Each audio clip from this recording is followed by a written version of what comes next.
Good morning students. जैसे कि हम लेसन नंबर 5 क्लास 8 की साइंस का पढ़ेंगे, कोल एंड पेट्रोलियम, जिसमें हम नेचुरल रिसोर्स, इनऑक्जेस्टिबल, ऑक्जेस्टिबल, कोल, पेट्रोलियम, नेचुरल गैस और फॉसिल फ्यूल्स के बारे में पढ़ेंगे। तो नेचुरल रिसोर्स क्या होता है? नेचुरल रिसोर्स वो होते हैं जो हमें नेचर से मिलते हैं, वो नेचुरल रिसोर्स कहलाते हैं। जैसे कि हमारा एयर हो गया, वाटर, ऑयल और पेट्रोलियम हो गया, एक्सेट्रा। जो नेचुरल रिसोर्स होते हैं वो दो टाइप के होते हैं, इनऑक्जेस्टिबल रिसोर्स और एग्जॉस्टिबल रिसोर्स। जो इनऑक्जेस्टिबल रिसोर्स होते हैं वो करंटली नेचर में प्रेजेंट अनलिमिटेड क्वांटिटीज़ में होते हैं। अनलिमिटेड क्वांटिटीज़ का मतलब होता है कि बहुत मतलब इनकी क्वांटिटीज़ इतनी सारी होती है कि हम इसको यूज़ पूरी तरह से यूज़ नहीं कर पाते, उसका केवल एक छोटा सा पार्ट यूज़ करते हैं, वो हमारा इनऑक्जेस्टिबल रिसोर्स होते हैं, जैसे सनलाइट, एयर, वाटर। ठीक।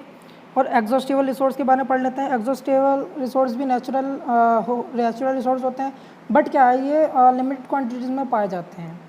लिमिटेड क्वांटिटी जैसे कोल हो गया, पेट्रोलियम हो गया, ये सब क्या है हमारा, और लिमिटेड क्वांटिटी में इसको हम प्योर पूरे तरह से भी यूज़ कर सकते हैं। तो ये हमारा क्या हो गया, एग्जॉस्टिबल रिसोर्स हो गया। ठीक है, जैसे कि coal, petroleum, natural gas, mineral, forest, wild life, etcetera.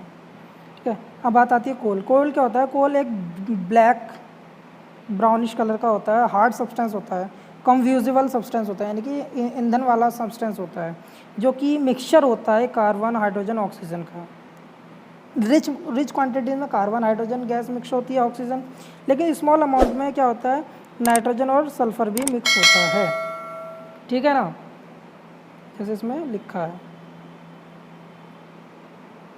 इसका यूज़ पढ़ लेते हैं। Coal is use for cooking, food बनाने के लिए, है ना, थर्मल पावर प्लांट्स में इलेक्ट्रिसिटी बनाने के लिए, इंडस्ट्रीज़ में जैसे कि सीमेंट की इंडस्ट्रीज़ हो गई, स्टील हो गई, आयरन वगैरह की इंडस्ट्रीज़ में, और क्या है, जो स्टीम इंजन, भाप के इंजनों में, जैसे पुराने टाइम में जो ट्रेनें चला करती थी, भाप के इंजन की ट्रेनें चला करती थी ना, उन इंजनों में के लिए होता है। और कोल का फॉर्मेशन क्या होता है, हज़ारों मिलियंस, लाख मिलियंस साल पहले जो क्या है, ये जो अर्थ थी वो कवर्ड थी डेंस फॉरेस्ट से, और स्वैम्प हैव ह्यूज ट्री, मतलब बहुत सारे ट्रीज से और फॉरेस्ट से ही क्या कवर्ड थी। तो क्या होता था कि जो प्लांट्स और ट्रीज डेड हो जाते थे, मिल जाते थे, वो सिंक हो जाते थे सॉइल में। जब सॉइल में सिंक हो जाते थे, केमिकल कंपोजिशन होना शुरू हो जाता था, मिक्सअप होना शुरू हो जाता था, और इनका स्लो कन्वर्जन, यानी कि एकदम नहीं, स्लो कन्वर्जन, काफ़ी टाइम तक इसका जो है कन्वर्जन चलता रहता था, और वो किस में चेंज हो जाता था, इनटू में, कोल में चेंज हो जाता था। और जो ये पूरा प्रोसेस होता था वो कार्बनाइजेशन कहलाता था। हाँ, डिफरेंट टाइप्स ऑफ चाहिए, 4 टाइप्स के हमारे कोल होते हैं, एंथ्रेसाइड, बिटुमिनस, लिग्नाइट और पीट। जो सबसे ज़्यादा मात्रा में पाया जाता है वो एंथ्रेसाइड होता है, और सबसे कम मात्रा में जो पाया जाता है वो पीट होता है। एंथ्रेसाइड लगभग 90% पाया जाता है, और जो पीट होता है वो 20% पाया जाता है। आपसे 2 ही क्वेश्चन पूछेगा, या तो सबसे हाईएस्ट पूछ लेगा या सबसे लोएस्ट पूछ लेगा। ठीक है, जो कोल का बर्निंग होता है वो एक सीरियस प्रॉब्लम है। क्यों प्रॉब्लम है? क्योंकि इससे एयर पॉल्यूशन होता है। जो इंडस्ट्रीज़ में और थर्मल पावर प्लांट्स में जो हमारा जो स्टील की इंडस्ट्रीज़ होती है, उसमें जब स्टील बनाई जाती है तो क्या धुआं निकलता है, मतलब जो स्मोक निकलता है, जो कि एयर में मिल जाता है, मिक्स हो जाता है, और एयर में मिक्स होने पर क्या होता है, वो एयर पॉल्यूशन को क्रिएट करता है। क्योंकि जो है ना, इसमें क्या है, सल्फर डाइऑक्साइड निकलता है, नाइट्रोजन डाइऑक्साइड निकलता है, जो कि कारण बनता है एयर पॉल्यूशन का। ठीक है, carbon dioxide is the main green house gas and cause global warming. जो कार्बन डाइऑक्साइड है वो ग्रीन हाउस गैस है, जो कि और क्या है, वो ग्लोबल वार्मिंग का कारण बन रही है। Sulphur dioxide and nitrogen dioxide contribute acid rain. Sulphur dioxide और नाइट्रोजन डाइऑक्साइड का जो मिक्सअप होता है वो एसिड रेन का कारण बनता है। ठीक है, और जो नाइट्रोजन डाइऑक्साइड होता है वो स्मॉग यानी कि धुआं भी बनाता है। प्रोडक्ट के बारे में पढ़ लेते हैं कि कोल के तरह कोक एक सब्सटेंस होता है जो कोल से काफ़ी बेटर होता है। कोल को जब बर्न किया जाता है तो धुआं निकलता है और एयर पॉल्यूशन होता है, जबकि कोक को जब जलाया जाता है तब उसमें ना तो स्मोक नहीं होती है और ना ही इसमें क्या है, एयर पॉल्यूशन होता है। ठीक है, और ये ब्लैक सब्सटेंस होता है, ये कार्बन का प्योर एलिमेंट होता है, और इसका यूज़ जो होता है फ्यूल के लिए यूज़ होता है। कोल तार क्या होता है? कोल तार एक ब्लैक कलर का थिक और ओपेक लिक्विड होता है, जिसमें एक अनप्लीजेंट स्मेल सी भी आती है, और ये कम से कम 200 सब्सटेंस से मिक्सचर करके बना होता है। ठीक है, और क्या है, इट ऑन फर्दर डिस्टिलेशन, कोई अदर डिस्टिलेशन प्रोसेस के थ्रू ये हमें काफ़ी यूज़फुल ऑर्गेनिक कंपाउंड देता है, जैसे बेंजीन हो गया, टोलुइन हो गया, फिनॉल हो गया, नेफ्थलीन हो गया, एक्सेट्रा हो गया। ठीक है, और क्या होता है, इसका जो यूज़ होता है वो बहुत टाइप के सब्सटेंस सिंथेटिक सब्सटेंस में होता है, जैसे कि सिंथेटिक डाइज हो गई, ड्रग्स यानी कि मेडिकल ट्रीटमेंट के लिए, परफ्यूम, प्लांट, प्लास्टिक एक्सेट्रा, इन सब में होता है। जो नेफ्थलीन बॉल्स होते हैं उसको रेपल करने में लिए यानी कि अलग अलग करने में लिए मोथ्स एंड अदर इंसेक्ट को अलग अलग करने के लिए इसका यूज़ होता है। पेट्रोलियम की बात आती है, पेट्रोलियम क्या होता है, ये पेट्रोलियम जो कॉम्बिनेशन होता है, दो लैटिन वर्ड है जो कि ये जिसका मतलब होता है रॉक ऑयल सॉरी, ठीक है। जो पेट्रो का मीन्स होता है रॉक और ऑयलियम का मीन्स होता है ऑयल। तो पेट्रोलियम जो होता है नेचुरली अकर किया जाता है लिक्विड में, ये मिक्सचर होता है हाइड्रोकार्बन्स का, लेकिन एडिशन फॉर्म में पेट्रोलियम जो होता है वो कंटेन होता है, लेकिन इसके अंदर सम इम्प्योरिटीज़ भी होती हैं जैसे कि सल्फर गेट। पेट्रोलियम क्या है, एक अनदर हमारा इम्पोर्टेंट फॉसिल फ्यूल है जो क्या है फॉर्म किया जाता है किससे, tiny sea animals and plant that live millions of year ago, यानी कि ये समुद्र में से ही जो समुद्री हमारे जीव जंतु थे जो कि डिकम्पोज हो गए थे समुद्र की सतह में, और वो कंपोजिशन होकर कन्वर्जन होकर क्या फॉसिल फ्यूल जीवाश्म ईंधन बना है, ठीक है। Petroleum was formed very tiny animals and plant in sea and died millions year ago. जब ये मर गए थे तब इनकी बॉडी क्या सैंक हो गई थी और बॉडी हो गई थी सी के बॉटम में। जब बॉटम में वो हो गई थी तब क्या हुआ, वो कवर्ड हो गए लेयर सैंड बाई सैंड, कि जब वो जैसे सिंक हो जाते हैं यानी कि जब वो एनिमल्स मर जाते हैं तो वो क्या है उस समुद्र के बॉटम में वो गिर गए, उनके ऊपर क्या काफ़ी टाइम में साल लाखों साल तक क्या उसके ऊपर लेयर पे लेयर बननी शुरू हो गई। जब लेयर पे लेयर बननी शुरू हो गई तो क्या वो डिकम्पोजिशन होना शुरू हो गई और बाद में क्या हुआ वो फॉसिल फ्यूल में कन्वर्ट हो गए थे। पेट्रोल को रिफाइनिंग कैसे की जाती है, पेट्रोलियम एक ब्लैक स्मेली लिक्विड है जो इसके अंदर बहुत सारे यूज़फुल सब्सटेंस मिले होते हैं, जैसे पेट्रोल, इसका हम पेट्रोल के लिए यूज़ कर सकते हैं, डीजल का यूज़ कर सकते हैं, diesel oil, paraffin bags, fuel oil etcetera के बारे में हम इसको यूज़ कर सकते हैं।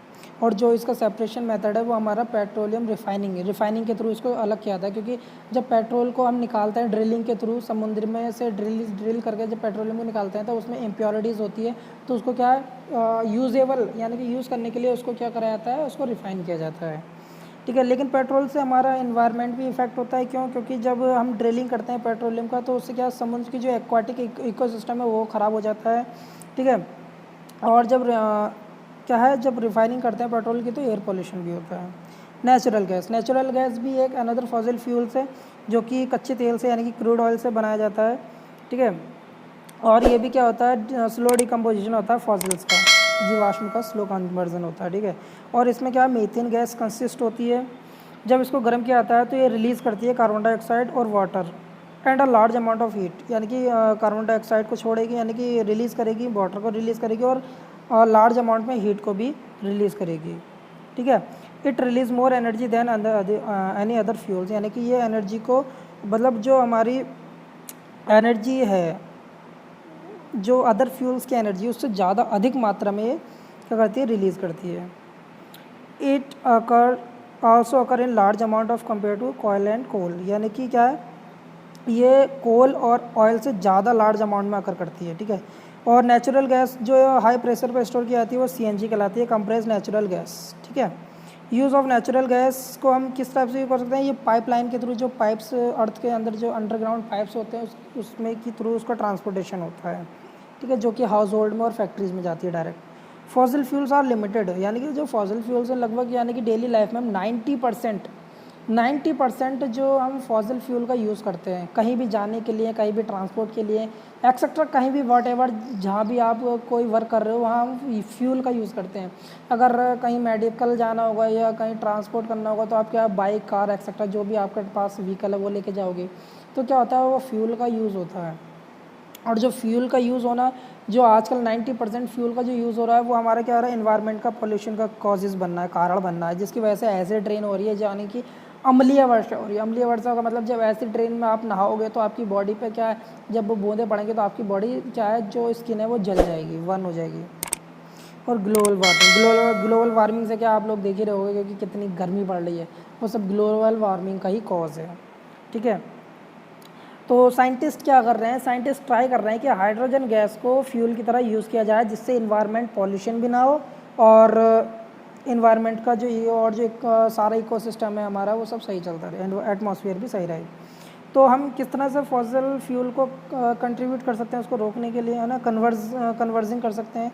तो क्या है कि walk down to the nearby market instead of going by a car और स्कूटर, यानी कि कहीं भी मार्केट जाओ तो अगर ज़्यादा दूर है तो कोई दिक्कत नहीं, लेकिन थोड़ा ही दूर है तो आप पहली प्रायोरिटी पैदल चलने को दो, वॉक करके जाओ, है ना, बाइक कार स्कूटर एक्सेट्रा ना लेके जाओ, ये पहला है।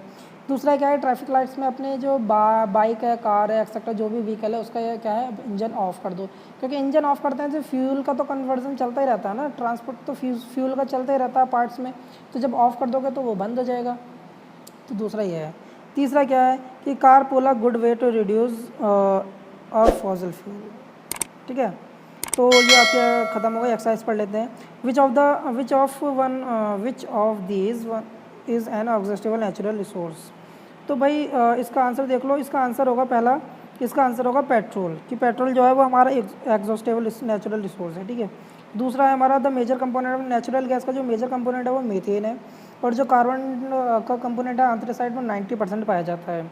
तो जो एनऑक्सिस्टिबल रिसोर्स होते हैं उसको हम यूज़ अगेन एंड अगेन कर सकते हैं।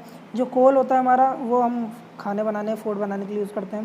पेट्रोलियम में क्या होता है, इम्प्योरिटीज़ मिली होती हैं जैसे सल्फ़र की। जो नेचुरल गैस होती है वो एनर्जी एनी अदर फ्यूल, यानी कि जो अदर फ्यूल होते हैं उससे ज़्यादा अधिक एनर्जी नेचुरल गैस से मिलती है, और हमें इंजन को ऑफ कर देना चाहिए ट्रैफिक लाइट्स में, ठीक है। तो द वेरियस कंपोनेंट देख लीजिएगा यहाँ। जो पेट्रोलियम का सेपरेशन है वो हमारा रिफाइनिंग कहलाता है, ना कि कार्बोनाइजेशन, पहला गलत हो गया। जो नेचुरल गैस होती है वो मीथेन में कंसिस्ट होती है उसके अंदर, ना कि ब्यूटेन, तो दूसरा भी गलत हो गया। साइंटिस्ट ट्राई कर रहा है हाइड्रोजन गैस को फ्यूल में, ये सही हो गया जैसे मैंने ये बताया था। चौथा आपका coal is an exhaustible natural resource, ये भी गलत हो गया क्योंकि कोल जो वो एग्जॉस्टेबल रिसोर्स है। तो वेरी शॉर्ट देख लेते हैं। Name 3 useful product of coal. 3 product coal के कौन से हैं? कोल गैस हो गया, कोक हो गया और कोल तार हो गया। वाट आर फॉसिल फ्यूल्स और वाट आर कार्बोनाइजेशन को हम पढ़ लेते हैं। What are fossil fuels? Fossil fuels are exhaustible source. जो फॉसिल फ्यूल है हमारे एग्जॉस्टिबल सोर्सेज है, जो कि क्या है, which take millions of year ago in the formation, जो कि बहुत लाखों साल पहले के फॉर्मेशन से बनाए गए हैं। तीसरा था हमारा कार्बोनाइजेशन। क्या होता है? The slow conversion of dead trees and other plant into coal is called carbonation. Slow conversion of dead trees का कन्वर्जन, स्लो कन्वर्जन और अदर प्लांट्स में जो कि कोल में चेंज हो जाते हैं, उस सब का प्रोसेस हमारा कार्बोनाइजेशन कहलाता है, ठीक है। तो आप लोगों का जो है ये वेरी शॉर्ट एक्सरसाइज और टॉपिक आपका मैंने यही ख़त्म करा। नेक्स्ट टर्म में मैं आपको शॉर्ट क्वेश्चन, लॉन्ग क्वेश्चन और हाई स्किल वाले क्वेश्चन भी करा दूँगा। तो वीडियो, आई होप आप लोगों को ये वीडियो अच्छे से समझ में आ गई होगी, है ना। तो वीडियो को लाइक करो, कमेंट करके बताना, जिसको जो समझ में आया वो मुझे कमेंट करके बता देगा, मैं उसको समझा दूँगा, ठीक है। तो आपसे मिलता है नेक्स्ट टर्म में। Bye bye.